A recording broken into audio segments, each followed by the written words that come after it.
ওং নমো ভগবতে বাসুদেবায় নমঃ। নমস্কার সুপ্রিয় দর্শক বন্ধুরা, সনাতন পরিবারে আপনাদের সকলকে জানাই স্বাগত। আশা করি আপনারা সকলেই ঈশ্বরের কৃপায় ভালো আছেন, সুস্থ আছেন। আজ আপনাদের সামনে একটি অত্যন্ত গুরুত্বপূর্ণ বিষয় নিয়ে আলোচনা করব, যা আপনাদের জানার অত্যন্ত প্রয়োজন। আর নতুন কিছু জানতে বা শিখতে চাইলে অবশ্যই আমাদের এই চ্যানেলটি সাবস্ক্রাইব করুন। সুপ্রিয় দর্শক বন্ধুরা, এক মুঠো চাল বাড়ির এই জায়গায় রেখে দিন ভাদ্র মাসে। আপনার জীবনে কখনো অর্থের অভাব হবে না। সুপ্রিয় দর্শক বন্ধুরা, জীবনে কে না চায় সুখে, শান্তিতে, সমৃদ্ধিতে থাকতে? কিন্তু এটা আমরা সকলেই জানি যে টাকা ছাড়া কখনোই সম্ভব নয়। এবং আপনারা এও জানেন, ইতিমধ্যে চলছে ভাদ্র মাস, অর্থাৎ মা লক্ষ্মীর মাস। আর আমি আপনাদের উদ্দেশ্যে জানাবো আজকের এই ভিডিওটিতে, আপনি যদি এক মুঠো চাল বা কিছুটা পরিমাণের চাল যদি বাড়ির এই জায়গায় রেখে দেন, জীবনে যেমন কখনোই বুঝতে পারবে না অর্থের অভাব, ঠিক তেমনই আপনার জীবন থাকবে সবসময় সুখের জোয়ারে ভর্তি এবং অর্থ সমৃদ্ধ। আমি আপনাদের জানাবো, যদি আপনার জীবনে আর্থিক সমস্যা থেকে থাকে, তাহলে অবশ্যই আজকের আমার এই বলা এই বিশেষ উপায়টি করতে পারেন। নিঃসন্দেহে আপনার জীবন সুখের রদবদল ঘটাতে বেশি সময় লাগবে না। তাই কোন সেই কাজ কিভাবে করবেন, সমস্ত কিছুই আজকের এই ভিডিওটিতে সম্পূর্ণ জানিয়ে দেব। আর এই প্রসঙ্গে বিস্তারিত জানতে ভিডিওটি স্কিপ না করে মনোযোগ সহকারে শেষ পর্যন্ত দেখতে থাকুন। আর ভিডিওটি দেখে কোনোরূপ উপকৃত হলে অবশ্যই একটি লাইক করবেন এবং আপনজনদের সাথে শেয়ার করবেন, যাতে ওনারাও দেখে উপকৃত হন।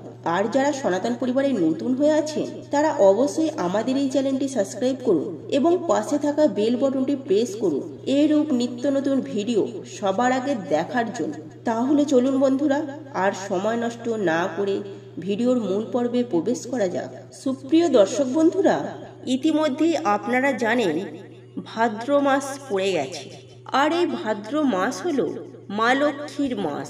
হ্যাঁ বন্ধুরা, এবং আপনারা সকলেই জানেন, মা লক্ষ্মী যেমন ধনসম্পদের দেবী, অর্থাৎ মা লক্ষ্মী যেমন আমাদের অর্থ দেয়, ঠিক তেমনি আমাদের জীবনে সুখ, শান্তি, সমৃদ্ধি কিন্তু ফেরায়। তাই আমি আপনাদের উদ্দেশ্যে জানাবো, জীবনে যদি কখনো অর্থের অভাব বুঝতে পারেন, যদি আপনার জীবনে এসে থাকে, তাহলে অবশ্যই আজ আমার বলা এই বিশেষ কাজটি করুন। নিশ্চিত সুফল আপনার জন্যে অপেক্ষা করবেই করবে। এখন প্রশ্ন হলো, আমাদের জীবনে কেন অর্থের অভাব বা অর্থকষ্ট আসে?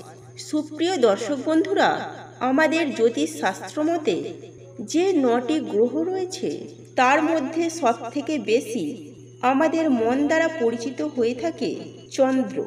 আর এই চন্দ্রের নেতিবাচক প্রভাবের কারণে অর্থকষ্ট বা আর্থিক সমস্যায় ভুগতে হয়।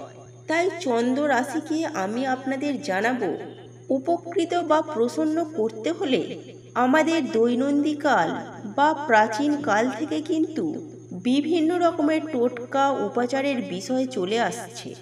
আর আপনি যদি হিন্দু সনাতন ধর্মের বিভিন্ন টোটকা উপায়ের ওপর বিশ্বাস রেখে থাকেন, তাহলে অবশ্যই আজ আমার বলা এই কাজটি করতে পারেন।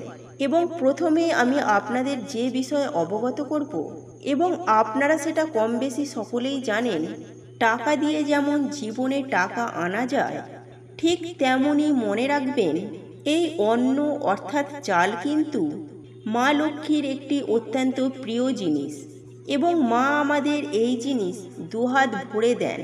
তাই আমরা খেয়ে পড়ে বেঁচে আছি। আর আমি আপনাদের জানাবো, অর্থাৎ মা লক্ষ্মীর দেয়া এই জিনিসটি আপনি বাড়ির এই জায়গায় রেখে দেন, নিশ্চিত ফল আপনি পাবেনই পাবেন। শুধু সময়ের অপেক্ষা। আপনার সুখের জোয়ার আসবেই আসবে, এবং জীবনে কখনোই টাকার অভাব, অর্থের অভাব হবে না। সুপ্রিয় দর্শক বন্ধুরা, প্রথমে যে বিষয়টি আপনাদের কাছে অবগত করব, সেটি হলো 21টি চাল আপনি প্রথমে নেবেন, এবং সেটি একটি হলুদ কাপড়ে মুড়ে আপনারা আপনার যে মানি ব্যাগ আছে বা আপনার যে পার্স রয়েছে সেই পার্সে রেখে দিতে পারেন, অথবা আপনার যে লকার বা ড্রয়ার রয়েছে সেই লকারে বা ড্রয়ারে অর্থাৎ টাকা পয়সার জায়গাতে রেখে দিতে পারেন। এতে কিন্তু আপনার জীবনে যেমন আর্থিক সমৃদ্ধি ঘটবে, ঠিক তেমনই পারিবারিক আয় উন্নতিও বৃদ্ধি হয়। তাই এই জিনিসটি কিন্তু অবশ্যই করতে পারেন। এর পাশাপাশি আমি আপনাদের উদ্দেশ্যে জানাবো যে বৃহস্পতিবার আপনারা সকলেই জানেন মা লক্ষ্মীর বার।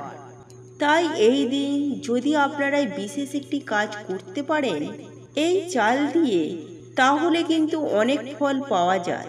সুপ্রিয় দর্শক বন্ধুরা, আপনি জানেন যে অসহায় বা দরিদ্র মানুষদের আপনি যদি দান করতে পারেন সেই দান কিন্তু পরম ধর্ম, যা আমরা যদি মন থেকে করে থাকি।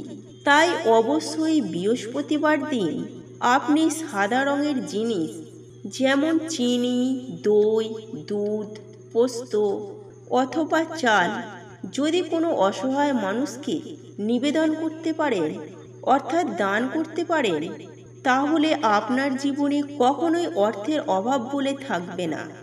আপনি যেমন টাকা রোজগার বিভিন্ন দিক থেকে করতে পারবেন এবং আপনার জীবনে প্রচুর পরিমাণে টাকা আসবে। এবং সর্বশেষ গুরুত্বপূর্ণ বিষয়টি আমি আপনাদের উদ্দেশ্যে জানাবো, সেটি হলো আমাদের প্রত্যেকের বাড়িতে মা লক্ষ্মীর ছবি বা মূর্তি থাকে। আর আমি আপনাদের উদ্দেশ্যে জানাবো, আপনি যদি মা লক্ষ্মীর কাছে এই জিনিসটি করতে পারেন এক মুঠো চাল দিয়ে, তাহলেও কিন্তু নিশ্চিত ফল পাবেনই পাবেন। আর কাজটি হলো আপনারা একটি ঘটে পরিপূর্ণ করে চাল ঠাকুর ঘরে বা মা লক্ষ্মীর পাশে রেখে দেন। মা লক্ষ্মীর আশীর্বাদে কি পায়, আপনার জীবনে কখনোই অন্ন বস্ত্রে ও অর্থের অভাব হবে না। জীবনে যেমন থাকবে সুখ, শান্তি, সমৃদ্ধি, ঠিক তেমনভাবে আপনার জীবনে বরাবরের মতো মা লক্ষ্মীর আশীর্বাদ কৃপা যেমন থাকবে, ঠিক তেমনই আপনি জীবনে অনেক দূর এগিয়ে যাবেন এবং পারিবারিক আয় উন্নতিও বৃদ্ধি পাবে। এছাড়াও আপনারা যদি আরেকটি কাজ করতে পারেন, আমাদের বাড়িতে কিন্তু অসহায় বা ভিখারি মানুষদের কিন্তু আসা যাওয়া লেগেই থাকে। কিন্তু আপনি কি জানেন, আপনি এই মানুষগুলোকে কিছুটা চাল দান করার পর সেখান থেকে কিছু পরিমাণ চাল আপনার ঘরে রাখতে পারেন, তাহলে আপনার জীবনে কখনোই অর্থের অভাব হবে না এবং এক কথায় আপনার কিন্তু অর্থ উপার্জনের চাহিদা বেড়ে যাবে এবং আপনি নানা দিক থেকে অর্থ উপার্জন করতে পারবেন। কিন্তু এবার প্রশ্ন হলো, আপনারা এই কাজগুলি কবে করবেন? একটি কাজ তো আমি ইতিমধ্যে বলেই দিলাম, বৃহস্পতিবার। এর পাশাপাশি আমি আপনাদের যে আরও দুটি কাজের কথা বললাম, একটি ঘট পরিপূর্ণ করে এবং অপরটি হলো আপনারা 21টি চাল হলুদ কাপড়ে মুড়ে রেখে, হ্যাঁ বন্ধুরা, বিশেষ করে জানাবো, আপনি এই ভাদ্র মাস চলাকালীন যে কোনো বৃহস্পতিবারে বা বছরের যে কোনো বৃহস্পতিবারে এই কাজটি করতে পারেন। অথবা আমি আপনাদের উদ্দেশ্যে জানাবো যে আপনারা চাইলে যে কোনো দিনও এই কাজটি করতে পারেন, সমানভাবে আপনারা এর ফল পাবেন। সুপ্রিয় দর্শক বন্ধুরা, এই ছিল আজকের ভিডিও। আশা করি ভিডিওটি দেখে আপনাদের খুব ভালো লেগেছে। আর ভিডিওটি দেখে কোনোরূপ উপকৃত হলে অবশ্যই একটি লাইক করবেন এবং আপনজনদের সাথে শেয়ার করবেন, যাতে ওনারাও দেখে উপকৃত হন। আর যারা সনাতন পরিবারে নতুন হয়ে আছেন, তারা অবশ্যই আমাদের এই চ্যানেলটি সাবস্ক্রাইব করুন এবং পাশে থাকা বেল বাটনটি প্রেস করুন এরূপ নিত্য নতুন ভিডিও সবার আগে দেখার জন্য। আর আমরা সনাতন পরিবারের পক্ষ থেকে ভগবানের কাছে প্রার্থনা করি আপনারা সকলেই সুস্থ থাকুন, ভালো থাকুন।